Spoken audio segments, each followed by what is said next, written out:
अहिले चाहिँ म यहाँ पिएन क्याम्पसको गेटमा छु आर्जला कुदिरहेको अनि अहिले चाहिँ बुढी बजार हो कि बेगनास्थलबाट चाहिँ किङ कोब्राको कल आएको छ अनि अब त्यहाँ हामी चाहिँ रेस्क्यु गर्न लागेको त्यहाँ के हुन्छ गर्ने भाइ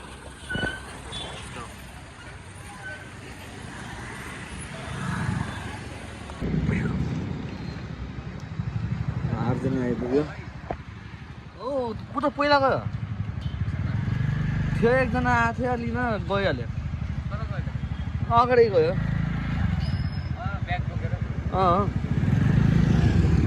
छैन गयो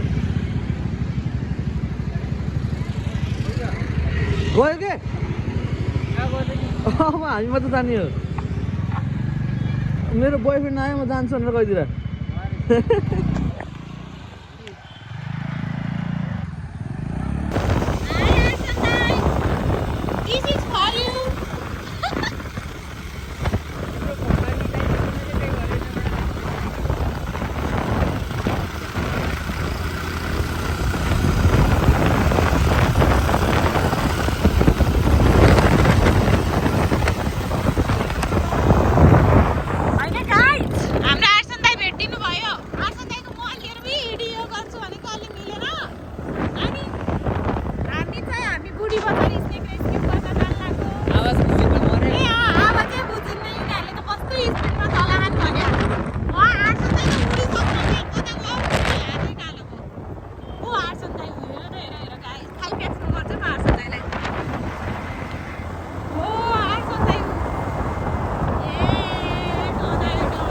हेलो गाइज मैले हेरेँ फेरि उल्टो बाटो ल्याइदिएँ खै अब राइट हेर्छु हेरेँ मैले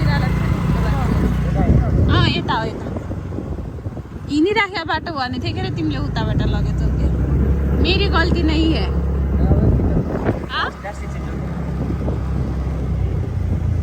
आउनु न आउनु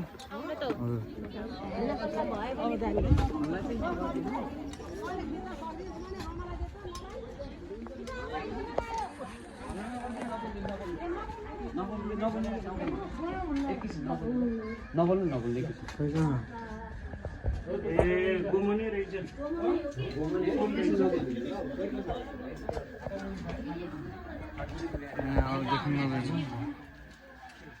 ट्र्याप बनाऊँ पहिला सुरु दुईटा ब्लक ल्याइदिनु न हामीहरूलाई दुईटा ब्लक ल्याइदिनु त ब्लक ब्लक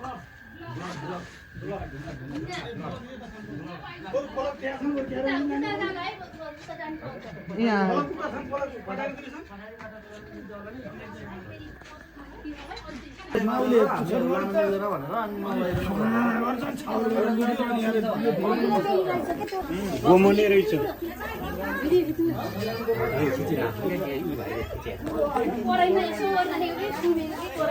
हल्ला नगर्नु है हल्ला नगर्नु हामी निकाल्छौँ त्यसपछि तपाईँहरूलाई हामी देखाउँछौँ बाहिर बाहिर उठे तपाईँहरू बस्नुहुन्छ ल म्याडम मेरो ल्यान्डस्केप ए ल उसमा पठाउनु ल्यान्डस्केप म्याडम यता आउनु म्याडम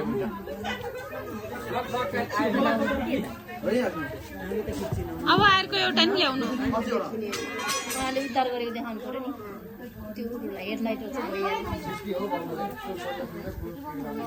उता जाने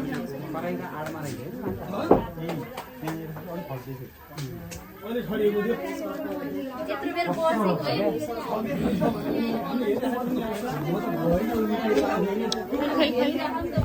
त्यो मकैको तान्ने अब ट्र्याप रेडी हुन्छ नि बल्ल है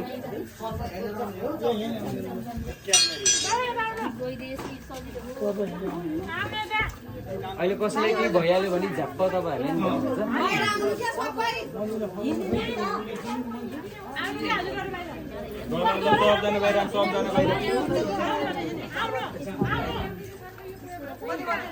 बाहिर निस्किनु भयो भने सजिलै हुन्छ हजुर एकजना अरूहरू चाहिँ यता बस्नु उता बस्नु नानी लिएर जानुपर्छ त्यहाँबाट माथि आउनु है माथि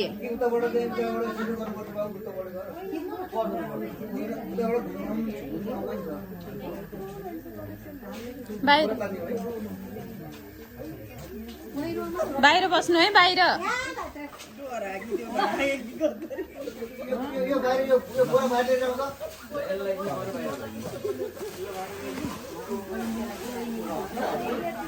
यता आउनु है, यता माथि आउनु, माथि नै माथि आउनु न, माथि माथि नै आउनु कि माथि माथि आउनु कि।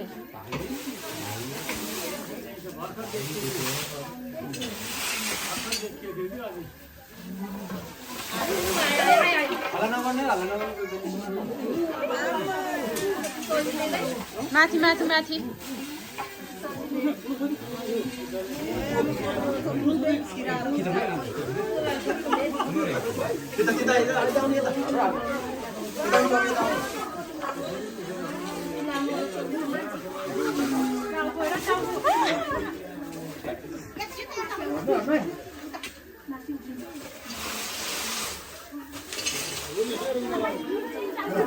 त्यसलाई उता राख्छु।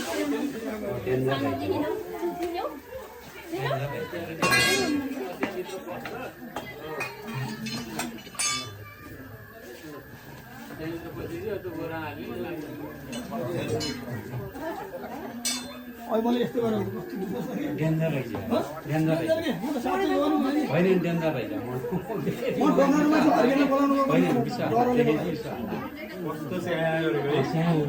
मलाई त्यसो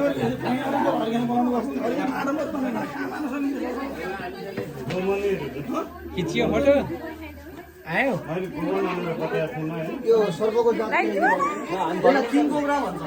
किङ कोब्रा होइन किङ कोब्रा, कालीनाग, राजगोमन, साँबे त्यो भन्छ। यो एरियामा पाइराख्ने सर्प हो। अनि अहिलेको पालि पनि म आजभन्दा लगभग 1 महिना अगाडि या 3 हप्ता अगाडि चाहिँ यहाँनिर यो डाँडा टक्क उक्लिँदै बित्तिकै त छिन बाटो आउँछ नि, छिर चाहिँ यो जङ्गल हुँदै आउनु बाटो छ नि त। यहाँनिर कागती खेती छ क्या। हो, त्यो कागती खेती भएको ठाउँमा 2-3वटा किङ कोब्रा चाहिँ भाले पोथी मिलेर बसिरहेको थियो। लगभग 1 हप्ता भइसकेपछि चाहिँ मलाई फोन गरेर बोलाउनु भएको थियो। अनि आएर नि के अरे हेरेर मैले सम्झाइ बुझाएर गएको थिएँ। सायद त्यही किङ कोब्रा हुनु पनि सक्छ, न त त्यसको साथीहरू अरू हुनु पनि सक्छ।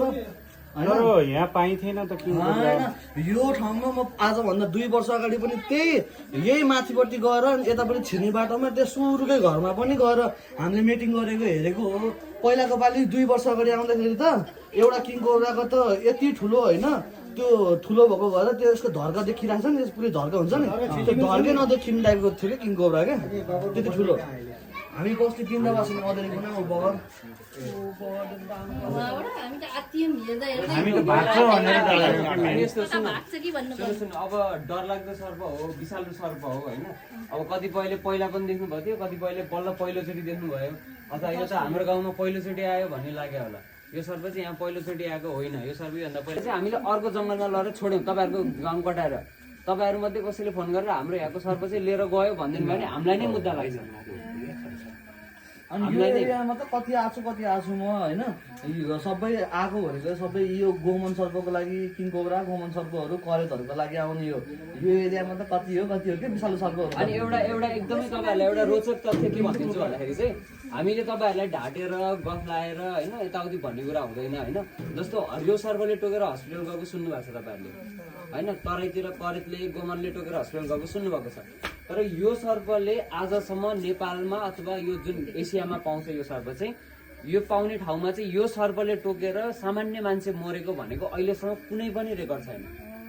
यदि कोही मरेछ भने हामी जस्तै सर्पलाई चलाउने जिस्काउने, हामी त चलाउने जिस्काउने हो नि त, हामी त अहिलेलाई चलायौँ नि त। यत्रो बेर बसे चाहिँ तपाईँहरूलाई केही गरेन, तपाईँहरूले भाटाम पनि आएन, ऊ लुकेर डराएर बस्यो। एकछिन तपाईँहरूले यत्तिकै छोडिदिएर तपाईँहरू उता गइदिनु भएको भए, हामीलाई नबोलाएको भए चाहिँ एकछिनपछि यो कहाँ जान्थ्यो तपाईँहरूले थाहै पाउनु होइन। अब हामीले चाहिँ यसलाई चलायौँ, यो ठड्डियो नि त, तपाईँहरूले देख्नुभयो नि अघि नै ठड्डियो नि। किन भन्दाखेरि चाहिँ त्यो अब डरायो, अनि त्यो डराएपछि उसले एट्याक गर्ने हो। एट्याक गरिहाल्यो भने टोकिहाल्यो भने पनि सुरुमा टोक्दाखेरि चाहिँ उसले कहिले पनि विष झार्दैन। सुरुको टोकाइमा चाहिँ उसले टोक्छ मात्रै छोडिदिन्छ, कुखुराले ठुङ्गे जस्तै कि ठुङ्गेर छोडिदिन्छ, त्यसपछि टोक्यो भने चाहिँ बल्ल यही छ होला। ऊ यहाँ भित्तामा तपाईँहरूले कालीनाग भनेर पोस्टर टाँस्नु भएको छ नि, हो यही सर्पको पूजा गर्नुहुन्छ तपाईँहरूले। त्यो यसले चाहिँ मान्छेले केही पनि हानि गर्दैन। तपाईँले जङ्गलमा जाँदा घाँस दाउरा गर्दा कति तपाईँहरूले देखिहाल्नु भयो भने चाहिँ तपाईँहरूले त्यो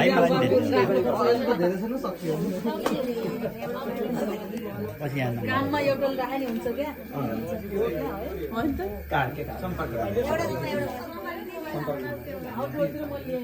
त्यही हो, तपाईँहरूले चाहिँ अरू कसैले पनि यदि यो सर्पहरू देख्नुभयो भने कतै जाँदाखेरि अथवा कतै देख्नुभयो भने चाहिँ तपाईँहरूले चाहिँ त्यसलाई नचलाउनुहोस्, केही पनि नगरिदिनुहोस् के। उसलाई चाहिँ यतिकै छोडिदिनु, ऊ आफ्नो तरिकाले तपाईँलाई एकछिन हेरेर तपाईँलाई तर्साउला डराउनु दिन्छ, त्यसपछि केही गर्दैन कि। यसको के को नामले चिनिन्छ? यसलाई चाहिँ राजगमन भनिन्छ। एकदमै चर्चित नाम भनेको किङ कोब्रा। राजगमन सर्पहरूको राजा। राजा सर्पहरूको राजा किन भनियो त भन्दाखेरि यसले अरू सर्पहरूलाई खाने भएको भयो। जसले जसलाई पेल्छ त्यही राजा हो नि त। अनि यो तपाईँको ठाउँमा सर्पले कहिले काहीँ झुक्केर टोकिहाल्यो भने उपचार हुने भनेको गण्डकी हस्पिटलमा हो, धामी झाँक्री मेडिकलहरू। अब तपाईँहरूलाई सर्पले टोकिहाल्यो भने उपचार गरेर मन्नेको पारिन्छ भन्ने मान्छेहरू बाटोमा हिँड्दा जति नै भेटाउनुहुन्छ, कसैको नि भरोसा गर्नु भएन, डाइरेक्ट हस्पिटल जानु पर्यो। सर्पको उपचार भनेको हस्पिटलमा मात्र हुन्छ है। अनि नेपाल सरकारले चाहिँ सर्पले टोकेको बिरामीको चाहिँ आजकल होइन सधैँ फ्रीमा काम गरेर हिँडेर सकिन्न होइन। अनि हामीले चार्ज दिएर काम गर्छौँ, चार्ज दिएर काम गर्दाखेरि जुन पनि सर्पको लागि तपाईँहरूले बोलाउनु भयो भने तपाईँहरूलाई पनि झ्याउ हुन्छ होइन। त्यही भएर फोटो हेरेर हामीहरू तपाईँहरूलाई भनिदिन्छौँ कुन चाहिँ सर्प हो। विष नहुने सर्प रहेछ भने हामीहरू आउनु पर्दैन, तपाईँहरूले आफैले भगाउनु सक्नुहुन्छ। हामीले तरिका सिकाइदिन्छौँ के कसो गर्ने भनेर, त्यो तरिकाले तपाईँहरूले भगाउनु सक्नुहुन्छ। अनि विषालु सर्प रहेछ भने हामी जति राति भए पनि जति टाढा भए पनि हाम्रो टाइम मिलाएर हामी आउँछौँ है विषालु सर्पको केसमा चाहिँ, नत्र चाहिँ हामीहरू आउँदैनौँ। अनि त्यही भएर तपाईँहरूलाई सधैँ गाह्रो नहोस् भन्ने कुरा मात्रै हो। हामीले चाहिँ चार्ज दिएर भन्दै गरेर म फोनमा कुरा गर्छु। हेलो, धन्यवाद। हामी एकदम मुरी धन्यवाद दिन चाहन्छौँ है। विशेष गरी चाहिँ यो लिभिङ वाइल्डको होइन, तपाईँहरूको लिभिङ वाइल्ड जुन चाहिँ वाइल्ड एनिमलहरू छन् तिनीहरूलाई चाहिँ बाँच्न पाउने अथवा होइन जनावरहरूको पनि अधिकार छ, बाँच्ने अधिकार छ। त्यसलाई सुरक्षित गर्दै यस्तो चाहिँ के भन्छ अरे अहिले तपाईँले भन्नुभयो यो चाहिँ किङ कोब्रा होइन, यो चाहिँ के सूचीमा अरे के सूचीमा पर्यो रेड लिस्टमा परेको त्यो चाहिँ दुर्लभ, त्यस्तो दुर्लभ चाहिँ एउटा वन्यजन्तु भन्ने कि स्नेकलाई चाहिँ त्यसरी सुरक्षित गरेर अब स्थानान्तरण गर्न लाग्नु भएको यो चाहिँ अब यो बस्तीमा पनि एउटा सुरक्षाको दृष्टिकोणले नै अझ होइन हामी सुरक्षित रहौँ भन्ने चाहिँ सुनिश्चितता भयो। अब यो पनि एउटा लिभिङ लाइफमा चाहिँ रहने भयो। अनि हल्का रोकेर अनि तपाईँहरूले एउटा कुरा भनिदिइहाल्छ है, जस्तो तपाईँहरूलाई लाग्ला यो सर्प जङ्गलमा छोडिदियो भने त अनि फेरि फर्केर आउँछ कि के हुन्छ कि भन्ने लाग्ला। जस्तै एकचोटि यसलाई जङ्गलमा छोडिदिइसकेपछि चाहिँ अब तपाईँहरूले पहिलेदेखि सुनेको कहाँ के भन्छ त्यसलाई त्यो वाक्य हो, नाकको छोरेर र बाघको छोरेकै ठाउँमा बस्दैन। त्यस्तै यो सर्प पनि एक दिनमा 15 देखि 20 किलोमिटर चाहिँ हिँडिरहेको हुन्छ कि आफ्नो शिकार खोज्दै खोज्दै हिँडिरहेको हुन्छ। अब अहिले यहाँ देखेको सर्प भोलि अर्को ठाउँमा पनि देखिन सक्छ कि। अब हाम्रो कर्तव्य भनेको के भन्दाखेरि चाहिँ यसलाई जहाँबाट समातेको त्यसको आसपासको जङ्गलमा छोड्ने हो ताकि तपाईँहरू पनि सुरक्षित हुनु सर्पबाट, सर्प पनि तपाईँहरूबाट सुरक्षित होस् त्यसरी क्या। र यति कुरा बुझ्नुभयो। अब अर्को पालिदेखि यस्तो खालको सर्पहरू देखियो भने चाहिँ नमारिकन हामीहरूलाई धेरै धन्यवाद।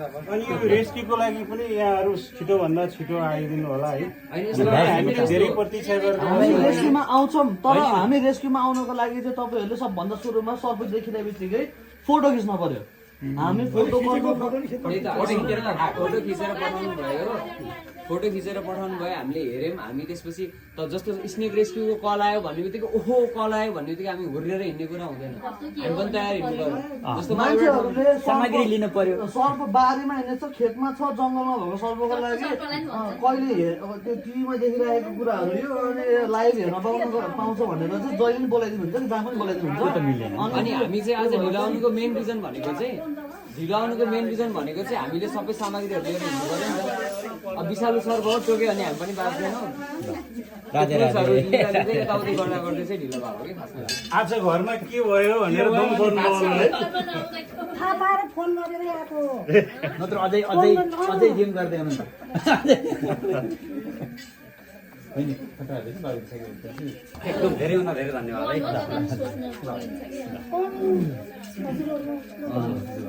उद्धार भइसक्यो अब यो उद्धार भइसक्यो त्यतिकै लाने। अब सुरक्षित। तिमी झुन्डाउने पछाडि समात्ने नत्र अब आज मसँग बस्नु पऱ्यो, उसले स्कुटर चलाउँछ, तिमी पछाडि यस्तो समातेर बस्नु पऱ्यो। ए डिक्कीमा अड्छ होला नि, सामान छ कि छैन? अड्छ र डिक्कीमा डिक्कीमा तातोले असर गर्दैन यसलाई। लामो समयसम्म धेरै राखिनु नि त। डिक्कीमा अड्छ।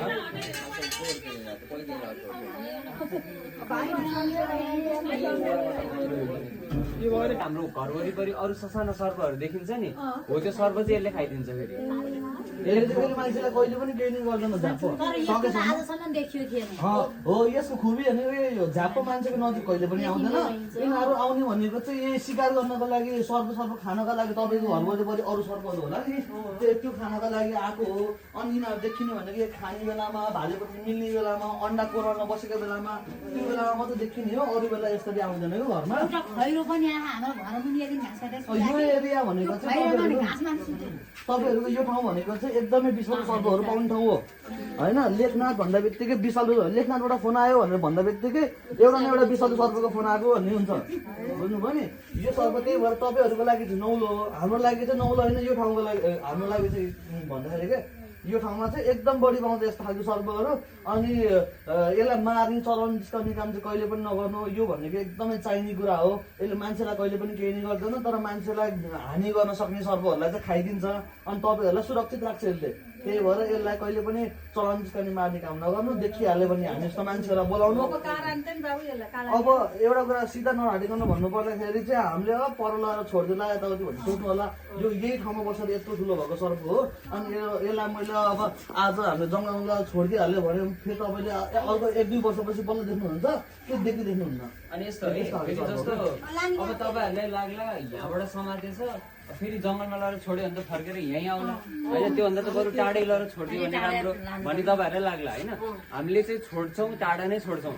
तर कतिको टाढा छोड्छौँ भन्दाखेरि चाहिँ मान्छेको बस्तीबाट चाहिँ केही नभएको नि 5 देखि 6 किलोमिटर टाढाको जङ्गलमा छोड्नुपर्छ।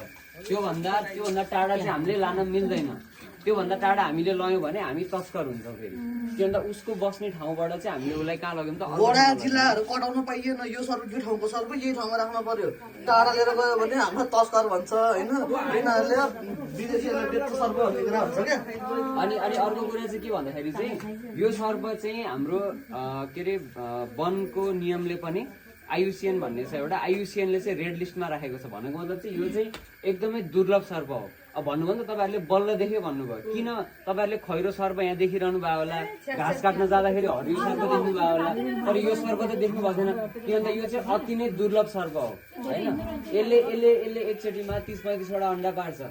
त्यो 30-35वटा अन्डा पारे पनि त्यहाँबाट बच्चा निस्केर हुर्किएर यत्रो हुने भनेको त जम्मा 1 देखि 2टा मात्रै हो। त्यही भएर यो सर्प चाहिँ एकदमै दुर्लभ छ। अरू सर्पहरूको चाहिँ सर्प बच्चा निस्किन्छ, लगभग 100मा 90% बच्चा निस्किन्छ भने यसको चाहिँ जम्मा 2% चान्स हुन्छ कि त त्यसलाई सानोमै केहीले मारिदिन्छ अथवा कि त केहीले खाइदिन्छ।